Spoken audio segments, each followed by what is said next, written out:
पुडेरोलाल report Mumtaz Ali मौजूद सिंधी अदबी सगर शाख अली जानी पारा शहीद पुलिस एहलकार मल पहलवान शायर आर्टिस्ट शहीद साहिब खान बाटे की 7वीं वरसी मल्हाई वई।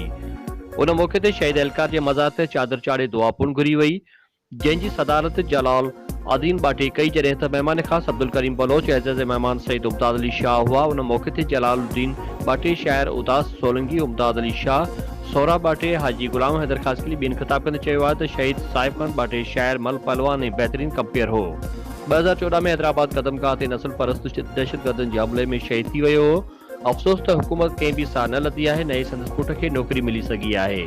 हिननि वधीक चयो त अफ़सोस त पुलिस खाते जे आला अख़्तियारीन बि शहीद साहिब खान बाटे खे विसारे छॾियो आहे। उन मौके ते शायर नदीबन मोहसिन करीमनाथ सोलंकी, अली रज़ा चंद, आसिफ खासकली, लखमीर लाखो, सुहेल अहमद, सागर सोलंकी, अली शेर सोलंकी, एजाज बुढ़ो, कांबो खान बाटे, रिजवान सुब्रो, गुलाम हैदर खासकली ॿियनि पिणु शिरकत कई।